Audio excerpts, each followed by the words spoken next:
छात्रों, आप सबको मेरा नमस्कार। पिछले क्लास में हम लोग कहानी सम्राट प्रेमचंद की कहानी से संबंधित चर्चा कर रहे थे।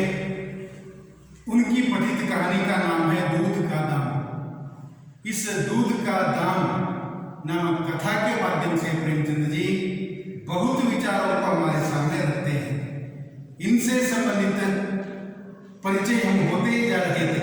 वहाँ हमने देखा था, कुछ विचारों की चर्चा भी हमने की थी कि छुआछूत, वर्णभेद और जातिगत ऊंच नीच में विश्वास करने वाले महेशनाथ समय आने पर किस प्रकार बदलता है और अपने इस नवजात शिशु, उसका नाम है सुरेश, उसे बचाने के लिए एक अछूत स्त्री, उसका नाम था भूंगी, इस भूंगी के शरण में जाता है। भूंगी से निवेदन करता है, भूंगी के छाती के दूध के सहाय से अपने बेटे का पालन करता है। वह भूंगी निम्न वर्गीय थी, अछूत थी, वह सहारा दे देती है, उससे सहायता ले पाता है हमारा महेशनाथ और तन्मूलक अपनी संतान को बचाता है और उसकी रक्षा कर लेता है। वह भूंगी खुद अपना जो बेटा है मंगल, उस मंगल के हक का वह दूध था, लेकिन मंगल के हक के दूध को खुद मंगल को न देकर, अपने बेटे के हक के दूध को खुद अपने बेटे को न देकर, उस महेशनाथ का जो बेटा है उसके लिए वह दे देती है और बदले में वह भूंगी उस महेशनाथ से कुछ प्राप्त कर लेती है। इस प्रकार संपत्ति एक भूंगी नामक निम्नवर्गीय स्त्री प्राप्त कर लेती है और दूध को प्राप्त करने के द्वारा वह उच्च वर्गीय महेशनाथ अपने नवजात शिशु को पालता है। इस प्रकार हम देखते हैं लेन देन इधर होता है। वह महेशनाथ बदले में उस भूंगी के लिए संपत्ति देने के लिए तैयार हो जाता है और उसकी पत्नी भी तैयार हो जाती है। पत्नी भी तैयार हो जाती है और वह नायिका भूंगी अपना दूध देकर उसे पुनर्जन्म दिलाती है। इस प्रकार हम देखते हैं यह इस कहानी की विशेषता है। हमने देखा इस समाज के दो वर्ग हैं, हैव्स और हैव नॉट्स, शोषक और शोषित।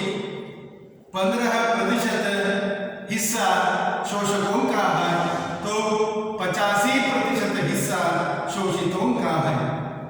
यह समाज शोषक और शोषित के रूप में विभक्त किया जा सकता है। प्रेमचंद सदा शोषितों के प्रति सहानुभूति दिखलाने वाले लेखक हैं, इसलिए वे उतने बड़े लेखक बन जाते हैं। यही प्रस्तुत कथा की विशेषता है।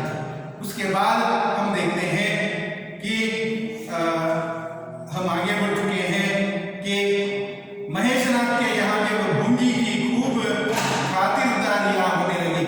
महेशनाथ कथानायक है, उच्च वर्गीय प्रतिनिधि है, उसके घर में भी हमारी भूंगी जो निम्न वर्गीय भूंगी के प्रति खातिरदारियां ज्यादा होने लगी।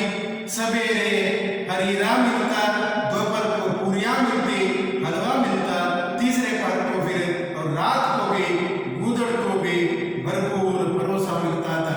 इस प्रकार हम देखते हैं दूध देने वाली वह भूंगी, पिलाने वाली वह भूंगी बदले में महेशनाथ दंपति से बहुत कुछ हासिल करने में तैयार हो जाती है, सफल हो जाती है। भूंगी अपने बच्चे को दिन रात में 1-2 बार से ज्यादा न पिला सकती थी। उसके लिए ऊपर के दूध का प्रबंध था। भूंगी का दूध बाबू साहब का भाग्यवान बालक पीता था और यह सिलसिला 12वें दिन भी न बंद हुआ। मालकिन मोटी होने के कारण से ध्यान दीजिए, मोटी होने के कारण से मालकिन के थन में दूध नहीं था। अब की कुछ ऐसा से कि उन्हें दूध हुआ ही नहीं। तीनों लड़कियों की बार इतने हिफाजत से दूध होता था कि लड़कियों को बदहजमी हो जाती थी। अब की एक बूंद भी नहीं, भूंगी दाई भी थी और दूध पिलाई। इस प्रकार हम भूंगी से परिचित हुए। महेशनाथ की 4 संतानें थी। इनमें आरंभिक तीनों बेटियां थी, चौथा बेटा था। चौथा जो बेटा था उस बेटे के लिए मां के थन में ये दूध नहीं था, इसलिए मां सुरेश को बचाने के लिए वह महेशनाथ भूंगी की व्यवस्था कर पाता है और भूंगी अपना थन देकर उस सुरेश को बचा पाती है। बदले में महेशनाथ के परिवार से वह भूंगी बहुत कुछ हासिल करने में कामयाब हो जाती है। इस प्रकार यह लेन देन, दूध देती है वह भूंगी, संपत्ति दे देता है वह उच्च वर्गीय महेशनाथ। उस वक्त जाति बीच में दरार के रूप में न आई, यह ध्यान देने की बात है।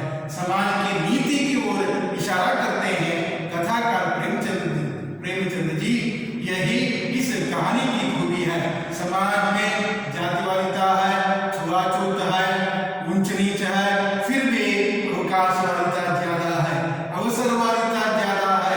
इस अवसरवादिता के कारण से वह महेशनाथ निम्नवर्गीय भूंगी हो जाने के बावजूद भी उसका दूध अपने बेटे को पिलाने के द्वारा बेटे का पालन पोषण कर लेता है वह महेशनाथ। यहाँ तक हम देख चुके थे। मालकिन कहती थी भूंगी हमारे बच्चे को पाल दे, फिर जब तक तुम जिए बैठी खाती रहना। देखिए क्या प्रलोभन दिया जाता है, जब तक तुम जियोगे तब तक तुम खाती रहना, उतनी संपत्ति हम दे देंगे, लेकिन शर्त यह है कि तुम हमारा जो बेटा है उसे दूध पिलाना है। 5 बीघे माफी दिलवा दूंगी, 5 बीघे माफी भी हम तुम्हें दिलवा दूंगी। मालकिन का कथन है नाती पोते तक चेंज करेंगे। इतना प्रलोभन दिया जाता है, तुम नाती पोते तक यह प्राप्त कर लोगे। आगे बढ़ेंगे। भूंगी का लाडला ऊपर का दूध हजम न कर सकने के कारण बार बार उल्टी करता, दिन दुबला होता जाता था। भूंगी कहती बहूजी मुंडन में चूड़े लूंगी, कह देती हूँ। बहूजी उत्तर देती हाँ चूड़े लेना भाई, धमकाती क्यों है, चांदी के लेगी या सोने के। देखिए यह प्रलोभन। भूंगी चूड़े की मांग रखती है मालकिन के सम्मुख और हमारे कथानायक महेशनाथ के सम्मुख। तब प्रतिक्रिया स्वरूप मालकिन कहने लगती है तुम चांदी के लेगी या सोने की? चूड़े हम दे देने तैयार हैं, लेकिन तुम चांदी के लेगी या सोने के? इस प्रकार कुछ भी देने के लिए, दूध के दाम के फलस्वरूप कुछ भी देने के लिए वह मालक महेशनाथ तैयार हो जाते हैं। तब दरार के रूप में वह जाति नहीं आती, वह ऊंच नीच नहीं आता, समानता का यह दृश्य हम देख सकते हैं। यही कहानी की विशेषता। समाज की नीति की ओर इशारा करना, समाज की नीति की ओर इशारा करना प्रेमचंद का उपदेश है। वह बहूजी चांदी के चूड़े पहन के किसे मुंह दिखाओगी और किसकी हंसी होगी? 50 सोने के लेना भाई, कादो दिया। देखिए बदले में वह भूंगी कुछ पाना चाहती है मालिक और मालकिन से, और मालिक और मालकिन भी देने के लिए तैयार है। मालिक है महेशनाथ, मालकिन है उस महेशनाथ की पत्नी, और सोने के चूड़े देने के लिए तैयार हो जाते हैं दोनों।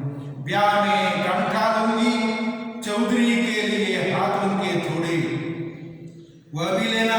भगवान वह दिन तो दिखावे, भगवान वह दिन तो दिखावे। घर में मालकिन के बाद भूमि का राज्य था।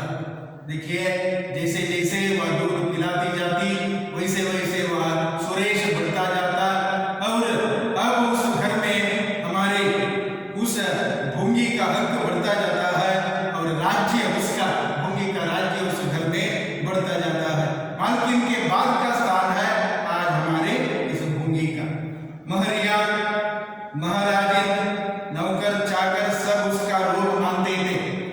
भूमि का रूप गड़बड़ में था और दूध पिलाने वाले होने के कारण से, यहाँ तक कि खुद बहू जी भी उससे दब जाती थी, खुद बहू भी इससे दब जाती थी। एक बार तो उसने महेशनाथ को भी डांटा।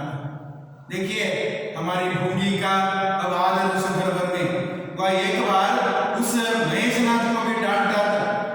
हंस कर टाल गई बात चली थी भंगियों की। महेशनाथ ने कहा था दुनिया में और चाहे जो कुछ हो जाए भंगी भंगी ही रहेंगे, इन्हें आदमी बनाना कठिन है, इन्हें आदमी बनाना कठिन है। इस प्रकार व्यंग्यात्मक कथन उस महेशनाथ का था, महेशनाथ का था। इस महेशनाथ के व्यंग्यात्मक कथन से वह ऊब गए थे और इसका डांट भी खाना पड़ा था हमारे महेशनाथ को। इस प्रकार बदले में भूंगी के माध्यम से महेशनाथ ने जो कुछ पाया, महेशनाथ जो कुछ प्राप्त कर लेता है, इससे संबंधित चर्चा इधर की गई है। समाज की नीति की ओर इशारा है। इस पर भूंगी ने कहा था मालिक भंगी तो बड़ों बड़ों को आदमी बनाते हैं और उन्हें कोई क्या आदमी बनाए। प्रतिक्रिया हमारी भूमि की देखिए, भंगी को आदमी बनाने की कोई जरूरत नहीं है, वह अपने आप आदमी है, उसे आदमी बनाने की जरूरत नहीं है। महेशनाथ पर भी, महेशनाथ का भी विरोध करने की ताकत हमारे इस भूमि को है। भूमि की प्रतिक्रिया के माध्यम से कथानायक प्रेमचंद जी कहते हैं यह विशेषता, यह गुस्ताखी करके किसी दूसरे अवसर पर भला भूमि के सिर के बाल बच सकते थे, लेकिन आज बाबू साहब ठटा कर हंसे और बोले भूंगी बात बड़े पते की कहती है। भूंगी का शासनकाल साल भर से आगे न चल सका। ध्यान देने की बात यह है अधिकार की अवधि होती है, इस अधिकार अवधि में मात्र उसका रोग चलता है। इस भूंगी के राज्य की अवधि मात्र 1 साल तक है। 1 साल तक मात्र वह जो आया अथवा जो पालित मां थी वह उस सुरेश को दूध पिलाती है 1 साल तक मात्र, लेकिन 1 साल में बहुत कुछ प्राप्त कर लेने में वह भूंगी सफल हो जाती है। देवताओं ने बालक के भंगीन का दूध पीने पर आपत्ति की। मोटे राम शास्त्री तो प्रायश्चित का प्रस्ताव कर बैठे। कह दीजिए देवताओं ने, इस शब्द का अर्थ है जो अमरावती के निवासी नहीं है, यहाँ देवताओं का अर्थ है समाज के भूसुर के नाम से जाने जाने वाले जो ब्राह्मण हैं, इन ब्राह्मणों का विरोध इधर इस कथन में प्रेमचंद जी करते हैं। प्रेमचंद को वह अधिकार था, उस समय में वह अधिकार था। आजकल जाति संबंधी बातें करते हैं, झगड़ा होती है, झगड़ा होता है, लड़ाई होती है, हमारे विरुद्ध नारे लगाए जाते हैं, लेकिन यह कथन प्रेमचंद का है। प्रेमचंद ने कहा था कि देवताओं ने प्रायश्चित की बात की, भूंगी का दूध पिलाया गया, इसलिए घर में पाप कार्य हुआ, इसलिए प्रायश्चित करना होगा। दूध तो छुड़ा दिया गया, लेकिन प्रायश्चित की बात हंसी में उड़ गई। महेशनाथ ने फटकार कर कहा प्रायश्चित की खूब कही शास्त्री जी, कल तक उसी भंगिन का खून पीकर पला, कल तक उसी भंगिन का खून पीकर पला, अब उसमें छूत घुस गई, वाह रे आपका धर्म। इस प्रकार उस महेशनाथ जो सुधरा हुआ ब्राह्मण है, जो सुधारक ब्राह्मण है, उस सुधारक ब्राह्मण के माध्यम से प्रेमचंद यह बताना चाहते हैं समाज में जो पद्धतियां हैं, अंधविश्वास है, यह जाना होगा, इसे समाप्त करना होगा। और महेशनाथ के माध्यम से प्रेमचंद यह बताना चाहते हैं दूध के लिए ऊंच नीच नहीं है, जाति पाति नहीं है, और अमृत सदृश जो दूध है इसका दाम नहीं बताया जा सकता। इसलिए दूध का दाम क्या है, इस प्रश्न के उत्तर इधर मिलता है। दूध का क्या दाम है, और ये के लिए पुनर्जन्म दिलाने वाला वह दूध है, और दूध पिलाने वाली थी वह भूंगी। इसलिए उस निम्न जाति का हो जाने के बावजूद भी उसके माध्यम से दूध पिलाया जाता है, उसे पुनर्जन्म मिला। इस प्रकार प्रेमचंद बताना चाहते हैं जाति पाति का विरोध करते हैं और ऊंच नीच का विरोध करते हैं। दूध तो दूध है, वह असली अमृत है। शास्त्री जी शिखा फटकार कर बोले यह सत्य है, वह कल तक भंगी का रक्त पीकर पला, मांस खाकर पला, यह भी सत्य है। लेकिन कल की बात कलती, आज की बात आज। जगन्नाथपुरी में छूत अछूत अब एक संग पंगत में खाते हैं, पर यहाँ तो नहीं खा सकते। पुरी में एक ही पंक्ति में ब्राह्मण और शूद्र खा सकते हैं, यहाँ तो नहीं होगा। इस प्रकार गांव में जो नीति होती है, इसी नीति का विरोध प्रेमचंद करते हैं। प्रेमचंद महेशनाथ के माध्यम से कराते हैं। शास्त्री जी उच्च वर्गीय ऐसे अंधविश्वास वाले विश्वास वाले आदमी का प्रतिनिधि है, प्रतिनिधित्व करता है। आगे बढ़िए।